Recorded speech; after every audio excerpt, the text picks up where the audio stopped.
Pokemon can be quite a challenging game, from the extreme hand-holding, spoon-feeding experience in the form of delicious candy, pampering us with infinite items, TMs, and you get my point. But none of that matters today, as I plan to play through the game using only shiny Pokemon. And the reason this is hard is cause I basically have to play at full odds. 1 in 4096 to be specific. There is no hand-holding in terms of shiny hunting, well, at least not until you beat the champion. I don't have access to the shiny charm, nor will I be able to use the Herba Mystica to get unlimited shinies like others. So now, this brings us to my only remaining option, that being the mass outbreaks. You can find dozens of a particular species spawning in a small area on the map, and with a chain of 60 kills or more, every Pokemon from that outbreak will then have a 1 in 1366 chance of being a shiny. This would greatly improve our odds, but this isn't as easy as you might think. First of all, finding a Pokemon that you actually want to shiny hunt is a pain in the ass. I kept getting the same outbreaks again and again, so eventually I settled on a horde of Flittle. It has a pretty crappy shiny, but when it evolves, it looks like a goth chick. And you can't tell me that you don't like goth chicks. Not only are they tiny and have barely any difference in their base form, but are also only found in the desert, which means I have to squint my eyes as hard as I can to even spot one. This hunt literally took me over 15 hours, and I just wanted to play the game for God's sakes. But then a really cool thing happened. I found a Reller that's a bug type, which normally rolls a ball of mud, but this time with a golden nugget instead. I didn't really need the money, so I thought about resetting the spawns. But then, something deep inside me awakened and told me, "Get the cash, dumbass." And so I did, and I was shocked to see a shiny sparkle appear. A part of me was happy that we could finally get this run going, but my money-hungry soul just shattered. I caught it and named her Macho Man, but the insane thing about this was that it wasn't even part of an outbreak, so it was actually full odds. Now that we literally have a ball rolling, I thought about challenging a few gyms. But when I went into battle, Macho Man here taught me a very important lesson in obedience. And she does not care about obeying me one bit. So I was sort of forced to find another shiny, one that would actually listen to me. I gave Palsy and Wooper a try, but chaining kills for them is annoying since my Pokemon can't swim, and not as many spawn at once as I had hoped for. So I kept resetting the clock in order to find not necessarily a new Pokemon, but something that would be quick. And I'd have to say that I lucked out. Misdreavus is nothing new to us, but they were spawning in this little path in between two mountains. I would never have to move, and I had a good viewpoint to see each and every single one of them. The Flittle that I was hunting for took around 90 seconds for each reset with a picnic, but this Misdreavus outbreak not only had a few more spawns at once, but also took only about 30 seconds for each reset. This was the best odds I've had in this whole challenge, and within 2 hours, I was blessed with a shiny. The shady green paired with the orange tips, and to top it off, the pink necklace, all come together for this great shiny. I named her Hermione, and yeah, I know it's an obvious nickname, but hey, I'm allowed one of those.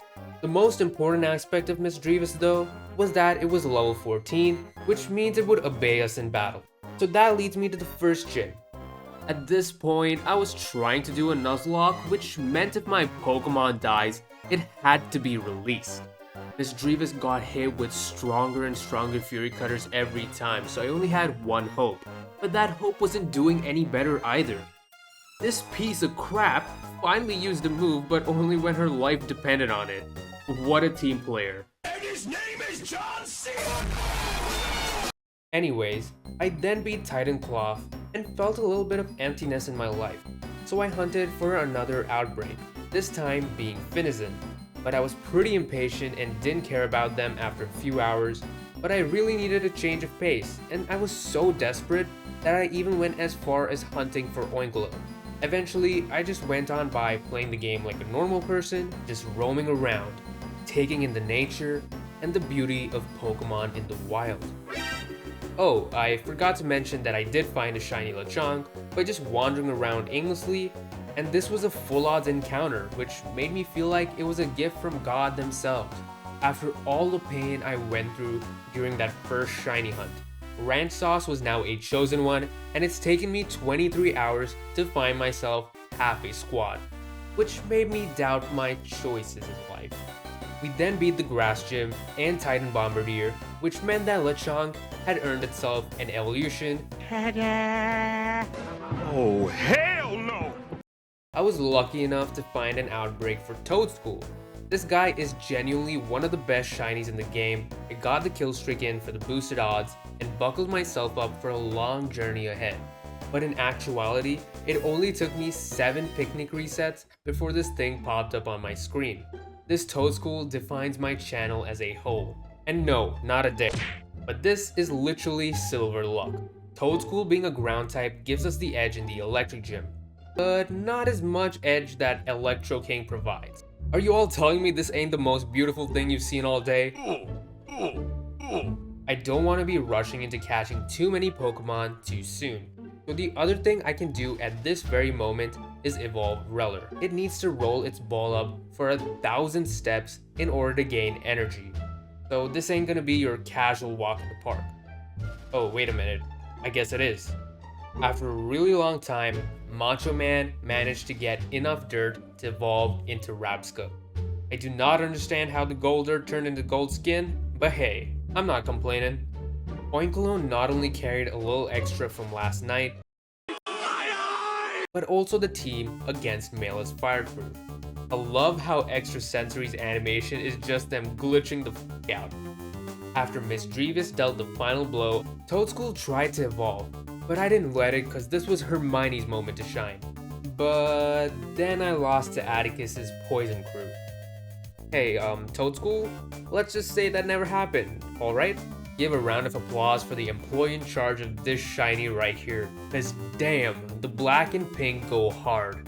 How much you wanna bet that this is the same guy that created the shinies for Armorogue and Cyrillich? With a few more bosses dealt with, it was time to go after yet another shiny.